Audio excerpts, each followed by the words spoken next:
Hey there, and welcome back to Tradie Business School, the podcast where we have real conversations about how you can grow your trades or contracting business so it is more enjoyable and profitable. Today, I'm going to be having a chat about how to get the most out of your apprentice.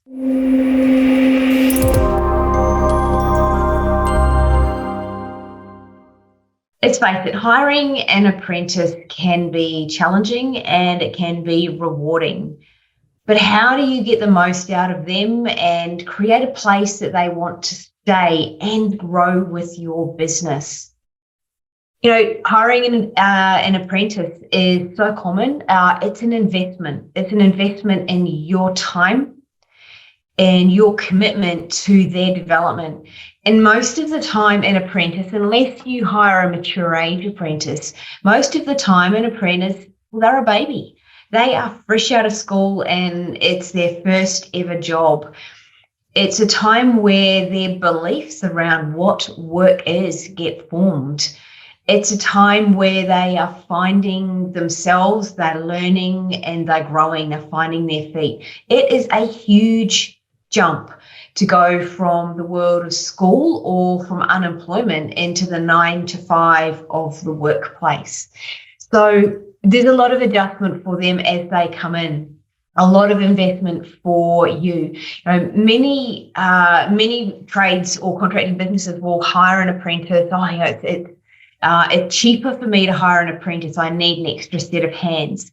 You must always factor in the cost of the additional time that you will be spending or your leading hand will be spending on the training, the mentoring, and also to the reduced productivity that they will be, bringing to your business through the times that they are training and mentoring and guiding the apprentice. So productivity will be decreased from your staff, your qualified staff, as well as, or yourself, as well as the time that it takes for you to help them. One of the things that I have been noticing is that many apprentices, in fact, leave. They will leave the business that offers them their first apprentice. And believe it or not, many of them will leave before they tell you. Yep, they will leave before they tell you, months, sometimes years. They will have already made the decision that they are going to leave as soon as they are qualified, very, very early on. You know, one of the things really is that I notice many trade business owners will be making hiring an apprentice all about themselves, more about themselves than it is about the apprentice. And this is one of the, fatal mistakes with an apprentice. They will expect cheap labour. They will often expect their apprentice to mind read expectations. So they'll have expectations that maybe their apprentice needs to be at a certain place in their skill development or know certain things by certain points in time. Yet so often those points in time and those skills are not communicated clearly. They're not roadmapped for the apprentice. You know, comments like you should be at a certain place by now and you're not where I expected you to be. Things like that, which they can devastate an apprentice who believes that they are doing all that they can and they may not know what they should be doing. So therefore, in those moments, bricks get laid that are in a wall that goes up between the apprentice and the employer, and they're hard to break down. And slowly this wall goes up of, they've said this thing and I'm not quite sure. When you find a good apprentice, though, when you find a good one, you'll often hope that they'll stay with you. Like, this is an amazing apprentice. You know, they're bright, they learn, they work independently when they obviously are on jobs that they have the skill level to be able to do. And you hope that they're going to stay and grow with your business. You're investing in them and in many cases caring for them. So you want naturally for them to stay with your business for a period of time. Yet, as I said before, many of them will actually leave before they tell you, sometimes months or years earlier. I'll give you an example. I was heard recently about a young apprentice. Let's call him Alex. So Alex was working in a mechanics apprenticeship, and he was being told, one thing he was being told was that he was in his second year, but he was being told that he was being paid more than minimum wage.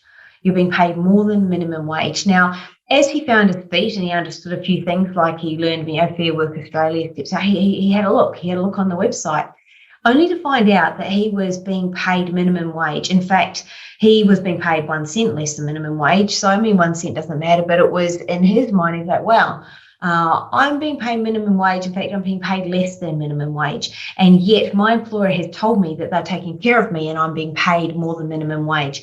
I'm wondering why my friends in similar apprenticeship stages seem to have always more money than me. Something's not adding up here. And he's gone and had a look. In that moment, trust was gone. Trust was broken in the word of his boss. And that often is irreparable. Other things such as being made to take leave. Poor old Alex was told that you've got to take all this leave because the boss is closing down his business for a week or two to go on holiday. So everyone had to take their leave. He had to take his leave during that time. Leaving him was no leave for when he actually wanted to take it. So things like this, but not actually realising that, in fact, there are other ways that it could and should be. In these moments, the apprentice decides and makes decisions that I don't want to, I'm going to go and do it better in the future. I don't want to always work for a boss like this. However, right now I feel perhaps indebted, or I feel that I need to stay because I'm doing my apprenticeship. However, they've already made the decision to leave. As soon as I'm qualified, I'm going to leave. I'm going to go out on my own is often the decision. Poor old Alex was getting booked into jobs late at night, 6:30 on a Friday night, and not always being paid overtime. So these young apprentices, so often they're young and they won't speak up for themselves, but they will make decisions for themselves that will be hard to shift later. The longer and the more that they are exposed to the things that they are not happy with, the more bricks go up in that wall between the employer and this young apprentice. You'll pretty much guarantee that they'll never stay by not paying, not treating them in certain ways. I'm going to talk through a number of things that you can do, though. So I'm going to share a number of things that you can do to get the most out of your apprentice. These are some of the examples of what happens if you don't do these things. You're never going to guarantee by doing these things that they'll stay. You will never guarantee an apprentice is going to stay, but you will guarantee that they'll go if you don't invest in them as a person from day one and consistently. I would pay attention to that. You will never guarantee they're going to stay, but you will guarantee they'll go if you don't invest in them from day one and continue doing it. So let's have a chat about some of the things that you can do to get your apprentice engaged from the very start and to stay engaged. So from day one, give them a big, warm welcome. It's the first thing. Everyone's got first day nerves, school leaver, absolutely, someone that's unemployed. And it's a huge leap into the unknown. So make sure they're really warmly welcomed. Make sure your team creates a welcoming environment so they feel part of something as soon as possible. Even if you're all under the pump, I know that's so common at the moment. Everyone's really just rushing from job to job to job. You might have teams out on site in place, so they're not going to fully meet your teams for a while. Think of ways in which you can have them introduced to everybody and feel part of a team and understand, who's who in the zoo as soon as possible. And really focus on the warmth. Focus on the warmth. It's not a ticking box exercise to welcome somebody. It really is just stop and be present in this for this moment. That's the first thing. The second thing is to set up some sort of a buddy scheme. School leavers will really work well with sort of workplace mentors or friends or someone that they know that they can go to. So often schools will, think about school systems, they will, especially when kids start school, say, for example, if you're in Australia, year 6 is the final year of primary school. When kindergarten starts, they buddy up kindergarten with the year 6. So it's a great way to give and spread the load in terms of who to go to. So you could assign a buddy, and you might even want to rotate that through your team for the first number of months. while they're there, so that they have somebody to get to know and they're getting to know all of the team members. It does give them a great opportunity to gain different advice, to meet different people in your business, and give them heaps of different perspective on the sorts of things that they will be encountering when they're learning all their new skills. The next thing I want to talk about is setting clear objectives. I touched on this earlier around expectations, but you've got to set really, really clear objectives. Be clear on what you expect of them. You may know in your mind what you expect, but unless you make it clear, write it down, maybe even ask them to just sort of reiterate back to you what their understanding of their expectations are occasionally, it's really unlikely they are ever going to guess what's expected of them. They're too green. They don't know. And I mean, this goes for anything, not even with an apprentice. Don't hold others. You certainly can never hold somebody else accountable for not meeting your expectations when you have not communicated it clearly. And you can never assume you've communicated clearly, because the way in which you explain something may not be received in the same way. They may filter it, distort it in some way, so what they hear is not exactly what you've said. It's part of the human condition. It's what we all do. So some of the ways you can say, hey, could you just repeat back to me what I said so I can explain, I can make sure I've explained it to you clearly. Or maybe you will write them up some kind of development document that you walk them through month on month, and things that you and document it so it's in writing, so they are really, really clear on the expectations. So really think about that. The next thing is to make sure, I mean, this might sound like a given, but give them effective supervision. Really, so many apprentices, some of them may find it really, really hard to ask for help. I mean, heck, so many adults find it hard to ask for help. So put a young apprentice in a new position. They may feel that it's expected that they know what to do. They may feel shame. They may feel embarrassment around not knowing how to do something. So they may just try to figure it out themselves, which is going to cost you time and money. And ultimately, you're going to be sent back to fix jobs. They may make mistakes. You're going to have customer complaints. You're going to, lose profit on a job, those sorts of things, because it's not going to be done properly. So make sure that you give them a really safe environment to ask for help, check in on them, make sure you're really approachable, and you always have the time to guide them appropriately. So when you're hiring an apprentice, you're committing to having the time to be able to train them. You must constantly be checking in on things, seeing how they're going, which leads me into the next one, which is tracking progress. You've got to monitor their skills, their knowledge, but also to their ambition. Start tracking progress and their ambition and the things that light them up. Start connecting with them as a person. Some things will light them up more than others. They're learning. They don't know what they're going to enjoy or not more than others. You may discover they've got a particular talent for one part of the role rather than others. So you can be able to, start tracking that progress, connecting with them right from the very beginning, right through to the completion of the apprenticeship. Track things, offer further advice and training where necessary. So if they start falling behind and lagging in some areas, you want to set up a rhythm of tracking and do that consistently. Don't let it slide for, once they're sort of heading into that second, third year, fourth year even. Don't let it slide because they seem really competent and able to get out there.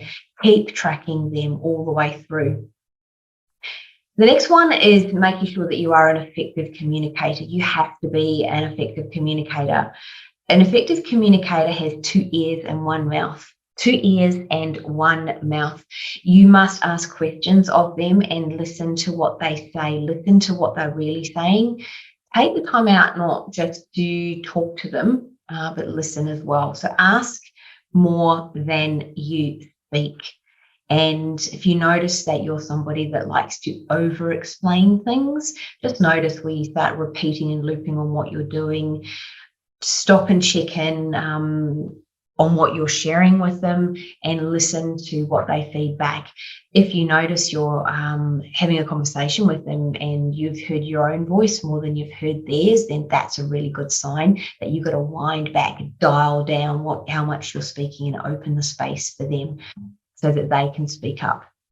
Opening opportunities for them is the next one. So they're learning and growing and they're finding their feet, and some things will light them up, others won't. They will have talents and skills in some areas and want to develop their craft and trade in some areas versus others. Give them an opportunity to test a range of skills and maybe have a look at different jobs, different departments, and really get an understanding of the entire business and what's going on. Link them up with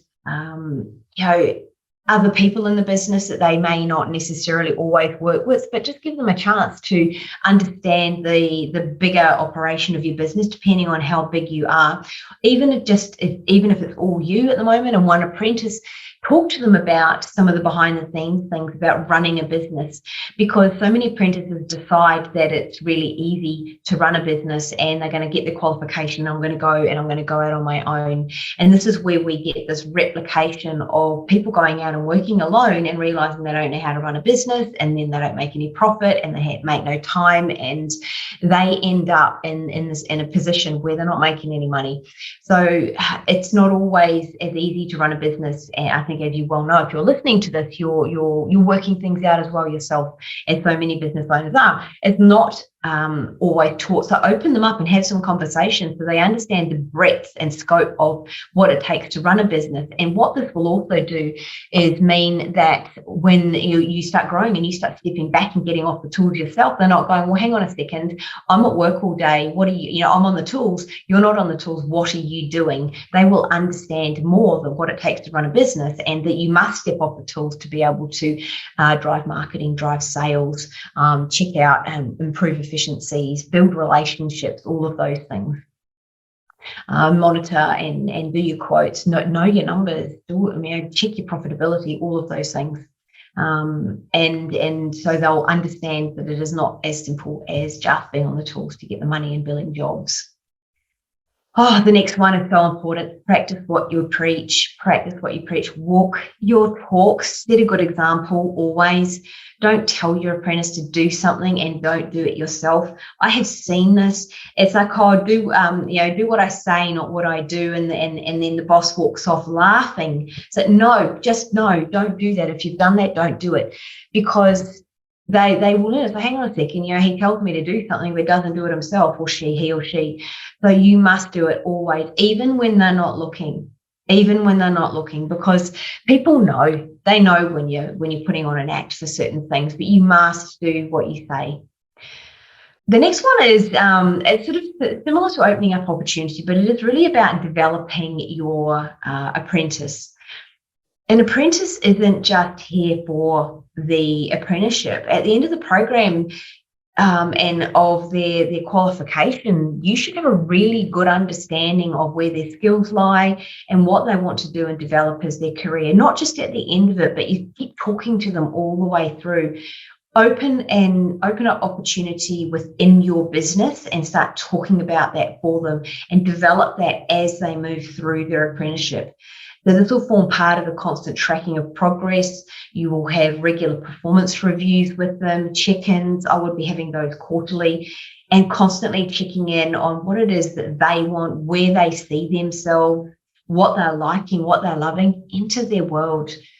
Research has often shown that apprentices will be and can be some of the most loyal people in your business if you treat them with, I guess, the respect, the curiosity from day one. Like as I said, you can't guarantee they're going to stay. You just cannot guarantee they're going to stay. However, you'll guarantee they'll go if you don't invest in them. So enter their world and guide them, and know at the very least that when and if they do leave you, that they are going out with an expectation of and having a good experience from working with you. Lastly, learn from the experience yourself. Once you've been, are you listening to this? You've probably been through an apprenticeship yourself. Think about what you've learned in the past. Think about what you've learned every step of the way as you're developing your apprentice, so that you can refine it for when you hire the next apprentice and the next apprentice. Review the experience of training the apprentice. Don't just do it on the fly and not consciously think about it. I want you to I thoroughly recommend you stop and you think about what am I learning? What am I learning from this experience? And take some notes on it so that the next one comes on, you will do an even better job.